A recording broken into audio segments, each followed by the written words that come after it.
themselves become the focus. So you then are in the position that if you have an interesting personal story, it's very easy to make yourself relevant to an audience. And an example of this is Jeffrey Archer, who's made and lost several fortunes. He's been in jail, he's disgraced himself, he's been in the House of Lords. He keeps bouncing back from these disasters and churning out books that are not my cup of tea, but people are entranced by his story, and that is what Jeffrey Archer sells when he does what I'm doing. He goes out and talks about himself, and that's what people want to hear. Afterwards they'll buy the book because they probably feel embarrassed not to. But they come along to hear Jeffrey Archer talk about what it's like to go from riches to rags to riches to rags, so on and so forth. Another one is the American crime writer James Ellroy, who wrote a book a few years ago called American Tabloid, which I think is probably the best crime, to use a very broad generic term, novel of the last 25 years. Now, Ellroy had the great misfortune when he was 10 years old to have his mother murdered. However, he would now tell you that that was the biggest break he ever had as a writer, because ever since then he has been able to talk about how his mother's murder sent him into this kind of self-destructive spiral, so that he got into booze, he got into drugs, he used to break into people's homes and sniff panties, and very sordid story. But eventually he found a way of converting all this angst and confronting his demons through crime writing. How true it is, I don't know. I mean, I've seen Ellroy in action, and he acts like a crazy man. But as soon as the microphone's turned off, he reverts to being a very normal human being. So, a lot of it may be performance, but the thing is about Ellroy is that he has a story that is riveting to the average person. And I have seen and read 100 Ellroy interviews, and all they want to talk about is the unsolved murder of his mother. Now, I don't have a story like that, and one of the questions that writers often get asked is, what's your routine, how do you go about it? And I'll tell you, because it will kill two birds with one stone. It will illustrate my problem in talking about myself and answer that question in case anyone wants to ask it. I get up, I clean up after my family, because the kids go to school, my wife goes to work, so they think because I work at home that makes me a kind of glorified kitchen maid, so I have to clean up after them. Then I take the dog for a walk, then I do the shopping, then I do the laundry, and then I go to work, and I work in a garden shed, separated from the house.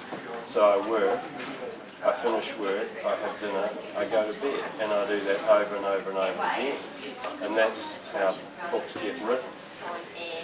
There's this great mystique about writing, which it's kind of based on a vague notion that writers sit around looking thoughtful until a brilliant idea hits them. And in actual fact, as I like to say to people, writing is like any other job. You do the same thing over and over again. The only difference between me and you, well, there are a couple. One is I work at home, but that doesn't make me unique anymore. Secondly, what I work with essentially comes from in here as opposed to other people. So the big difference between me and normal people is that I have no contact with other people. I sit in a shed week in, week out, and hit a key, and that's it. Now, as you can appreciate, nobody really wants to hear that story, because it is completely boring. So this is where you run into the problem of talking about a work of fiction. And you know, if I'd written, I mean, Paul Holmes has written a book about Erebus. Well, everybody knows about Erebus. Everybody knows the basic story. So you have a starting point. You know, when he opens his mouth, you know what he's talking about. I've written books, ghost-written books with All Blacks and All Black coaches and whatnot. Same thing. If I start talking about it, you know, well, most of you would know something about the person and something about what they've done, what makes them interesting or unique or whatever. With this book, I don't. So, you know, this is where the problem arises. Now, fortunately, this is the first time in my writing career that I have actually had something to cling on to, and that is the fact that this book features the return of a character who I wrote 3 books about in the 1990s and haven't written about for 15 years. So people say to me, why did you stop? Why have you brought him back? And the return of Ihaka has been the kind of narrative around this book. And I don't know if any of you studied history. I studied history at university, and what used to fascinate me about history is that if you take any great event and you read what the historians, how they explain it or how they interpret it, it's all about the great historical forces. You know, the First World War happened because the German Empire and the British Empire were on this collision course over decades and decades and decades. And then, inevitably, they came into conflict. On the other hand, you know, a guy got shot in Sarajevo, and that started the First World War. If the bullet had missed, would there have been a First World War? I don't know. But the point is that, you know, we like big, sweeping explanations. So people want a sweeping explanation for things, when in actual fact the explanation might be completely banal. I mean, you know, Britain went to war in the Crimea because the British cabinet was drunk. They were all pissed. And they sat around and someone said, well, what the hell are we going to do about this situation in the Crimea? Oh, Christ, let's have a war. You know, I mean, the historians don't like you to think this because, of course, it renders them useless. I mean, who needs an historian to explain that the cabinet was drunk? It's the same, a bit the same with me in this book. You know, people think there must be a big explanation for it. Well, there is and there isn't. I mean, I didn't wake up one morning and think I'm not going to write about Tito Ihaka for 15 years. I woke up one morning and thought, I've written 3 of these books, one after another, and they've taken a lot of work because they're comic crime novels. So that's you kind of doubling your workload. You've got to make them work as comedy, and you've got to make them work as crime, and that's quite difficult because the crime part, you know, you can make people laugh, but if you balls up the crime component so you don't have a good mystery and a satisfying resolution, they'll say, oh, it's crap. So if you try and be funny and you're not funny, even if the crime part works, people will say it's no good. So it was almost like writing 2 books in one. And there was a lot of plotting and a lot of characters and all the rest of it. So an American writer read one of my books and he said to me, mate, you got to take it easy because at this rate you're going to burn yourself out. You're putting so much into these books. I mean, I could get 5 books out of the material.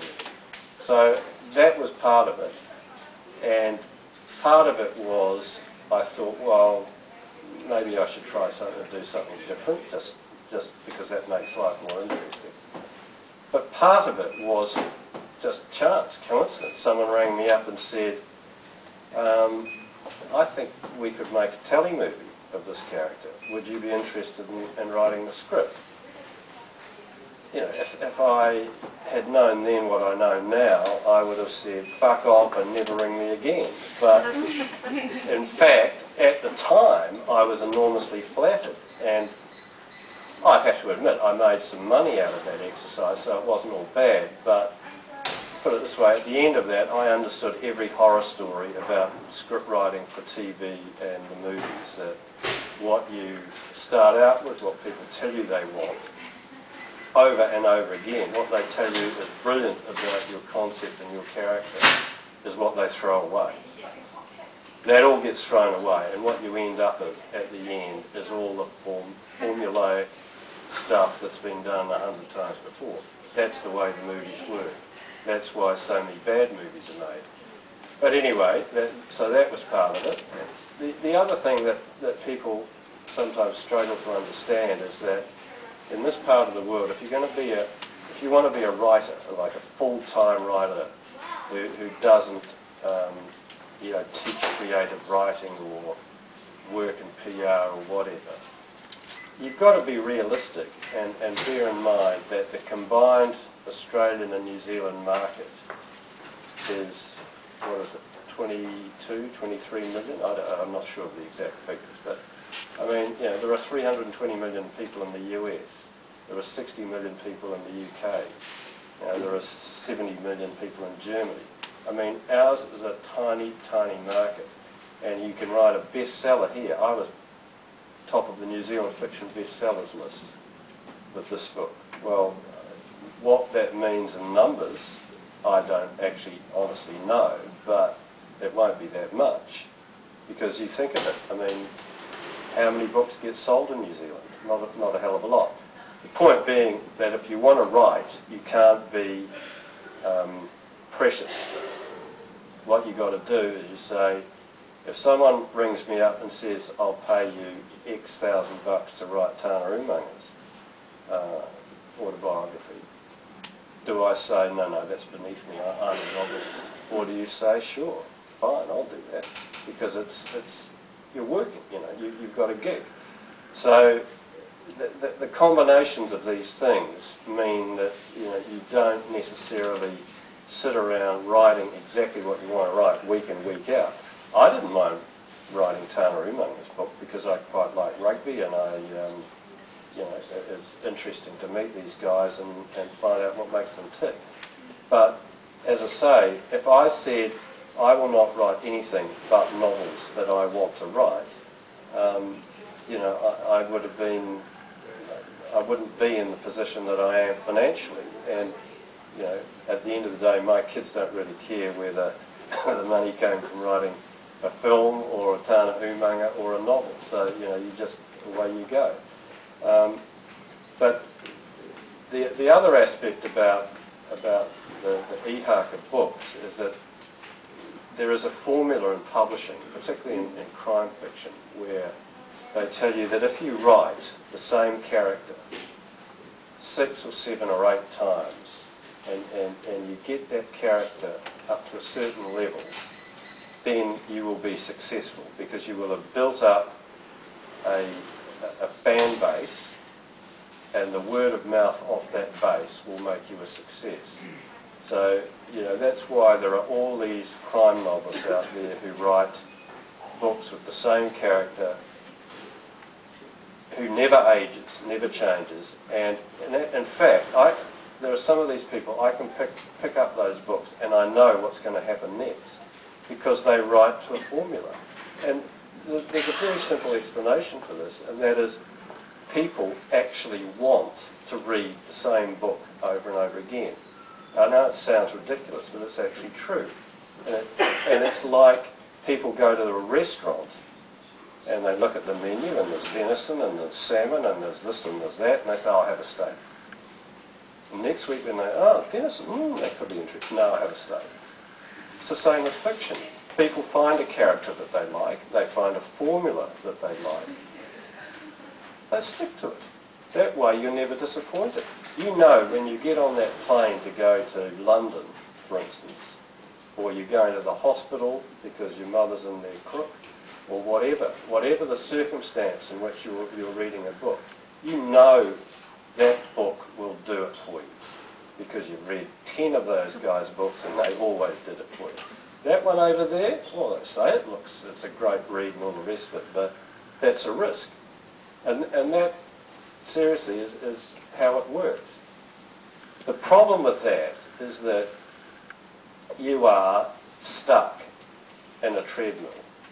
And you are like the person who goes to work every day and does exactly the same thing. And, you know, that's what I kind of, that was the reason I wanted to become a writer, was that I wanted to get away from that.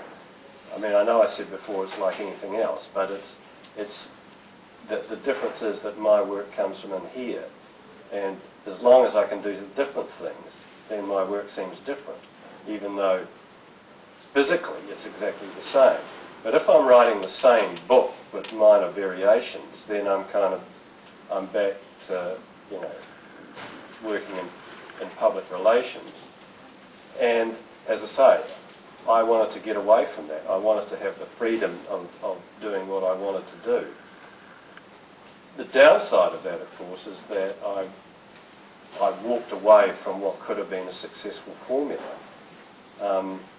But, you know, you make those choices, and I don't think that I made a mistake, because I've done different things, and I think some of the work that I've done in the 15 years between Guerrilla Season and this book is some of the best stuff I've done. So I've got no problems with it. But the other side of the coin is that when I come back to Ihaka, I can come back to a character who has got missing years, and that's a blank canvas for me. I can do anything I want with that. I can make Ihaka, I can give Ihaka a story that, you know, you can't give characters in those series. You can't give them dramatically different stories. You can't change them. I mean, you think of James Bond. I don't know if any of you have read the James Bond novels, but, you know, James Bond never changed. I mean, Ian Fleming wrote the first one in 1950, and they went on for 20 years. James Bond never changed. And you think about it, how could he have changed? Because the appeal of James Bond was that women found him irresistible, and he was this incredibly resourceful killer. Well, you know, it doesn't work if James Bond's hair's falling out, and he's got a receding hairline, and he's got a bit of a pot belly, and his reflexes have slowed up. You can't be 007, you know, if you're actually waiting for your gold card to, you know, to get a free ride on the bus. So, you know, James Bond was James Bond, and he was stuck forevermore. And in the movies, they have to change the actor every few years, because you can't have Sean Connery still playing James Bond, because Sean Connery is probably 80 by now. And, you know, that's the way, the sort of system that you get with these characters.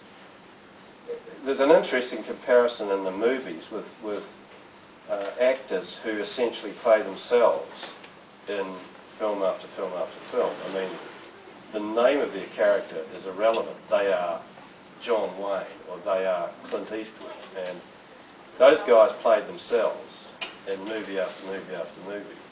But they got old, so the nature of the roles they played changed slightly. And, you know, there was a movie, True Grit, that won the Academy Award a couple of years ago.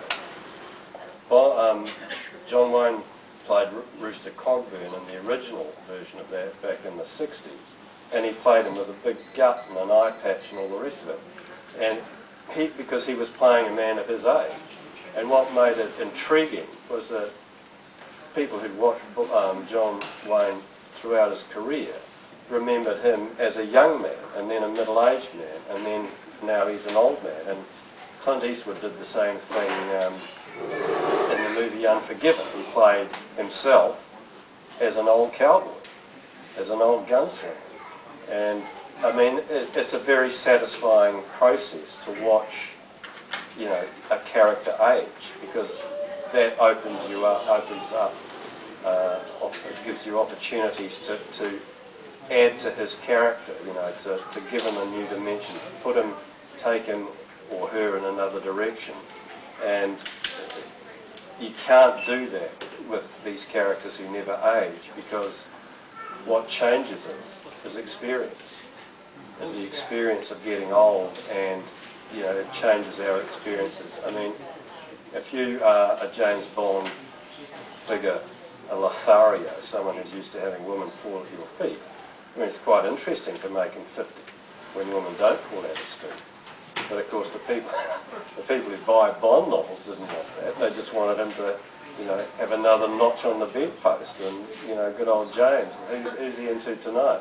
So that was kind of what appealed to me about coming back to the character after 15 years, and I hope that that's what readers will find. I mean, you do take the risk that you soften, I mean, with a character like Ihaka, that you soften him and you take away the stuff that made him appealing in the first place. And, just as you can't be 007 with a gold card, you can't be the kind of lone wolf cop that Ihaka is, who can, who is capable of imposing himself physically on tough individuals if you change him too much and if you let him get too old. So, Ihaka has a limited lifespan in that sense, because once he can no longer do that stuff, he ceases to be the character that he is. So you have to kind of hit a balance between the age, the interesting new components of his personality, the awareness that, his awareness of other people and of life, without changing the guy himself. I am a great believer that if, you can talk for 10 minutes and hold an audience, and you can talk for 20 minutes and bore them rigid. And I don't want to outstay my welcome.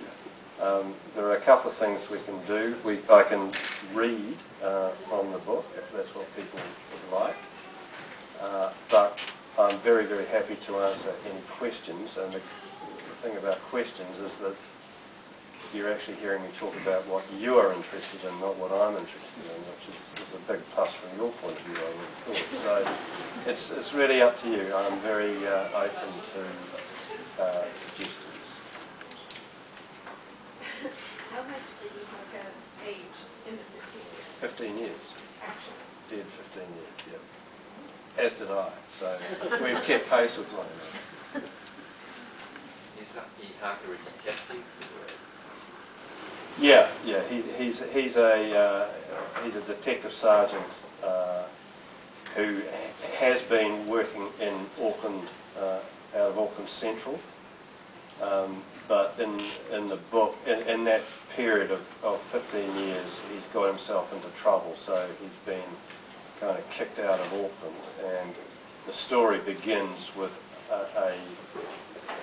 an old case that got him into trouble in the first place, a cold case being reignited,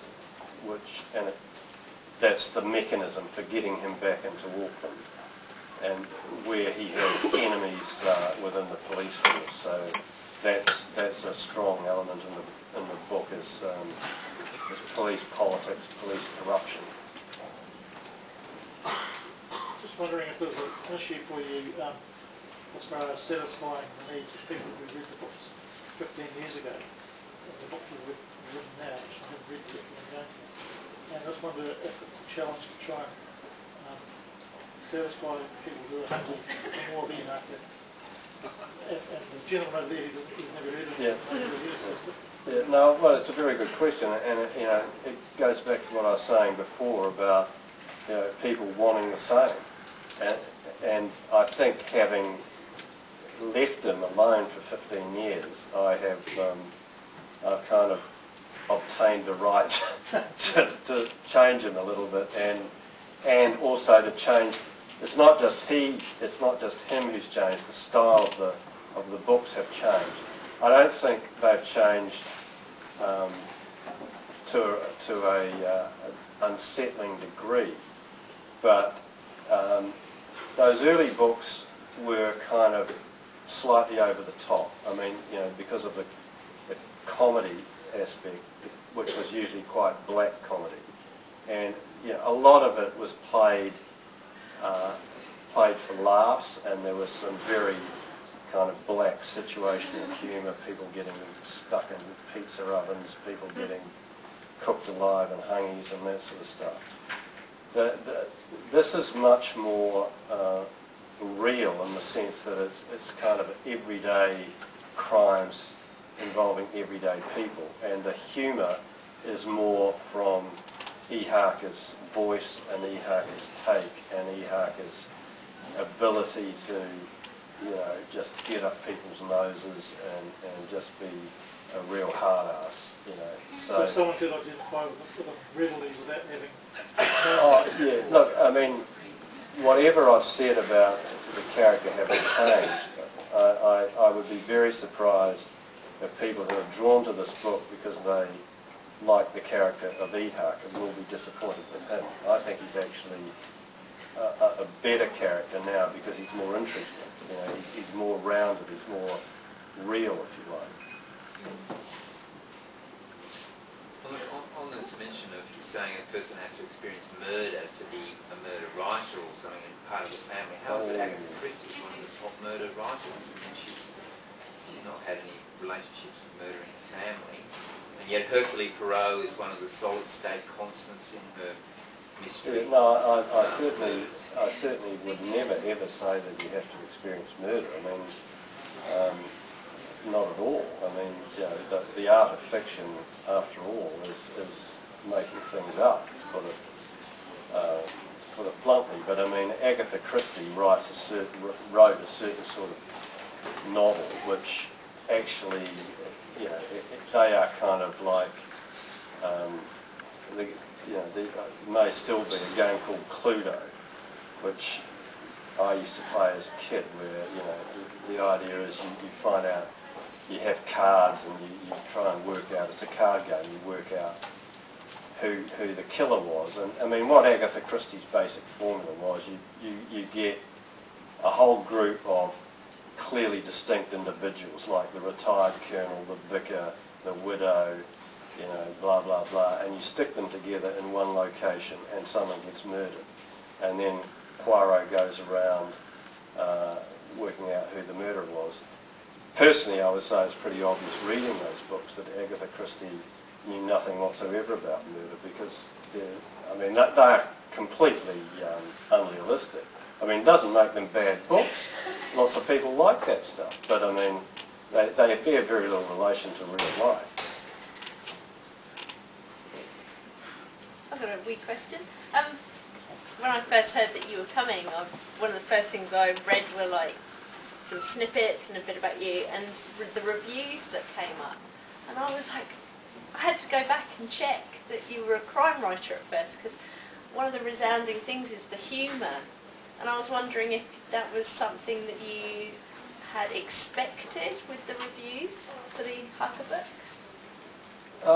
Well, I was gratified that people found it funny, because they were certainly intended to be funny. I mean, you know, there used to be a time where, whether you were writing, you know, crime or anything else, one of the most appreciated and highly rated qualities in a writer was wit. Now, I think we've gone away from that to our detriment, personally. And I think we now have this mindset that serious subjects, you know, serious literature has got to be dark and grim, and it has to deal with dark and grim subjects in a serious way. And I don't buy that whatsoever. I mean, for me, I don't care what the subject is. You know, you can write about it in a way. I mean, wit doesn't have to be laugh out loud. I mean, it's just a turn of phrase, a take, you know, a reflection. But to me, whether I'm reading about rugby or politics or crime or serious literature, if the writer amuses me, then I will go back to him or her time after time. It can be the worthiest thing in the world, but if you're sitting there thinking, God, you know, has this person got no sense of humour whatsoever? That puts me off, you know. And to me, humour, and humour is as wide as any subject. I mean, humour ranges from, you know, Charlie Chaplin, custard pie in the face, to Oscar Wilde, you know, epigrammatic drawing room comedy. I mean, humour is a very, very broad area, and it's, and you know, obviously you're probably thinking, well, he would say that, wouldn't he? I think humour is a lot harder than people think, and the ability to be witty or to be funny it is hard to do, because if you get it wrong, you get it very wrong. And you know, when people read it and think he's trying to be funny but he's not, then you've probably lost them there and then. I think it would be really hard to write a comic novel without any other genre in it, like a comic novel without any sort of crime or mystery. It would be quite difficult to write. You think so? I mean, don't you think people are funny? Yeah, but you've got to have that plot. I don't know. I mean, I refer you to this lady, and she could maybe tell you about a book I wrote called Work in Progress, which has got no crime in it whatsoever. You thought that was funny, didn't you? Hilarious. There you go. I mean, I take her everywhere. What is there wrong? No, Is there a formula for writing comedy? I think comedy, I mean, as I say, comedy is incredibly broad. I mean, you know, someone who writes a TV show like Friends, you know, to do that requires a certain level of, a certain type of humour and a certain way of doing it. I mean, Monty Python, I don't know if any of you remember that. I mean, that's surrealist humour. That's a million miles away from a sitcom. So I don't think there is a formula at all. I mean, I think it's, as I say, it's a very, very broad thing, and some people do it well, and some people do it not so well, and some people don't do it at all. Sort of following on from that, I wouldn't have said that the three non-Ihaka books were funny. That's not something that I would think about. Sorry? I wouldn't have thought that any of the three books without Ihaka were particularly funny. There was some humour in Work in Progress, but certainly the other two are much darker than any wit is very, very, very black. And presumably that was not only intentional but also came as a bit, I think it came as a bit of a shock to people who were used to the kind of over-the-top stuff in Ihaka. I'm sure you're right. I'm sure you're right. And yeah, I mean, you're thinking of The Empty Bed. In particular, yeah. I mean, The Empty Bed's a book that I like a lot, and it's a book basically, it's a crime novel in the sense that there is a murder in it, and the murder has to be resolved. But basically, it's a portrait of a marriage failure. The marriage breaks up. The husband finds out that his wife has had an affair. Their relationship breaks down. The wife then is murdered, and he becomes the prime suspect. And I would hope that the portrait of the marriage breaking up is grim. It was certainly meant to be grim. It was not meant to be for laughs.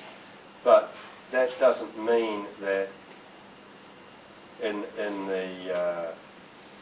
there are moments in that book where I would have thought that the narrator's awareness of his own situation and his take on what was happening around him, particularly, you know, the stuff with his in-laws and that kind of thing, was certainly very black, but nonetheless, to me anyway, I thought there was a big humour. It was certainly not meant to be a laugh out loud book, and that's what I'm saying about, you know, humour ranges from the belly laugh to the almost the shock that there is a glimmer of humour in that situation. And anyone who's worked or been around people who deal in trauma, death, destruction, cops, ambulance people, medical profession and that sort of stuff, there's an awful lot of black humour in that world, and it's a defence mechanism. It's a way of distancing themselves from the horror that they are having to deal with. And the blackest humour that you will ever come across is cops at a murder scene. And that's why they do it, because you just got to step away from it. You've got to keep it at arm's length. You've got to pretend almost that it isn't what it is. And humour is a very human way of trying to do that. What makes a book so passé when you see something on the shelf and it's just a common, another soft cover copy that's on the shelf, the bookshelf, you see your name as trying to write your name there to advertise it, but it's really not hitting people's psyche. You go to bookshelves today, in bookshops, and there's just a dime a dozen. Everybody wants to be a writer, and everyone in the industry in Europe, coming out of Europe, is that, or America, or Australasia, or South Africa, is everyone wants to be a writer, and no one really wants to get down to nitty-gritty and become an engineer, or work in an iron foundry, or do something passé, bland and ordinary. And yet this world that we live in today is that I would rather pick up an Agatha Christie or a Sherlock Holmes book about Arthur Conan Doyle and read a good mystery movie about murder. Anything from the Victorian era is at least the mystery is at least revolving around the comment that the world is worth visiting and travelling. The earth is worth something to go around on, you know, rather than going around some bookshop that's all soft cover copies of something. But I'm not even going to bother to pick them up because, like, people and authors today don't seem to make a philosophical... Is this a question? No, yes, it is a question. A philosophical question is that how come authors, a dime a dozen, don't seem to make a comment about what's so obvious around us, about the world that's so bland? I mean, we have murders in, say, Ayatollah, we have murders in Bombay or New Delhi or somewhere where it's obviously poverty. But amidst that poverty-stricken life, we have the added-on poverty that's been put on us by Americana. And Americana is coming out... Excuse me, I'm speaking. Well, actually, I don't think people came to listen to you. Well, I mean, the comment that I'm making is that how is it that we don't have any comment by writers about what world we live in today? And why is it that Agatha Christie is so much a person in biography? I'd rather read the biography of Agatha Christie or Arthur Conan Doyle, who had a brother who was also a brother of himself. Look, it makes no difference to me, but to be honest, I mean, I've got better things to do. I did not come here to listen to you. These people came here to listen to me for whatever reason, may be misguided, but I think you've had your say, and maybe someone else should have a chance now. That means, what sort of books do you specialize in writing? Is it mainly non-fiction or novel most of the time? I do both. I write crime fiction and I ghostwrite biographies of sports people. Even with non-fiction books, do you do autobiography or do you write anything related to New Zealand history? No. I've got a question relating to that actually in a way. I mean, obviously you work as a journalist, you write for the Listener, you write novels, you do biographies. Do you ever struggle with the different styles that those things take on? No, I enjoy the variety, to be honest. You know, that I do 2 columns a week, one for the Herald and one for the Listener. And what I like about them is I wake up in the morning, I work out what I'm going to write about, I write about it, a couple of days later it's published and I'm getting emails from people saying, you're an idiot, or thank God somebody finally said what I've been trying to say, you know. So you have that. On the other hand, with a novel, you work away in isolation for a long time, you know, maybe a year and a half, and then there's still another 6 or 9 months till the book comes out, and then it comes out, you know, and then you get feedback on it, and then it's over. So I find it quite a nice combination, because otherwise you're not in a sense, you don't have a sense of being so isolated as you get when you know, you're just doing nothing but novels. And you know, the thing about the columns is they do, you know, to maybe pick up on this gentleman's point, they do make you relate to the world. You do have to look at what's going on around you, whether you're writing about pop culture, whether you're writing about American politics, whether you're writing about New Zealand politics, whether you're writing about Paul Henry, you know, saying the Governor-General is not a real New Zealander. Whatever you're doing, when you're writing for and working in journalism, writing an opinion column for tomorrow's paper, you are relating to a very real world, and you, again, as I was saying at the beginning, you're coming back to this thing where you are having a dialogue with people who share a frame of reference, who know the basic facts, if you like. Now, they may interpret those facts entirely differently from the way I do, but we start from a kind of common position, if you like. You know, Paul Henry said that about the Governor-General. What do you make of it? What are you going to say about it? What does it mean about us as a society? Should we be concerned about this happening, or is this free speech? You know, and you get into all those issues, which you don't necessarily grapple with when you're writing a crime novel. So did you begin off as a non-fiction writer, and then what you're writing about spilled into the fiction, or? No, well, I was a journalist. I started my working life as a journalist, and I worked overseas, and I came back to New Zealand in 1987 after 10 years in Europe to work on a paper called The Sun in Auckland, which was the first new daily newspaper for 50 years. And The Sun went down in 333 days. And I was out of a job, and this was after the stock market crash in late '87. And I had to go into PR because I couldn't get a job in journalism. And so that was where I started from. But in terms of wanting to be a writer, it was the fiction that I wanted to do. That was the driver for me, to get to a point where I could write novels. And I had no kind of burning desire to write crime novels, but I liked crime novels, and I'd read a lot of them, and I thought I understood how to put a crime novel together.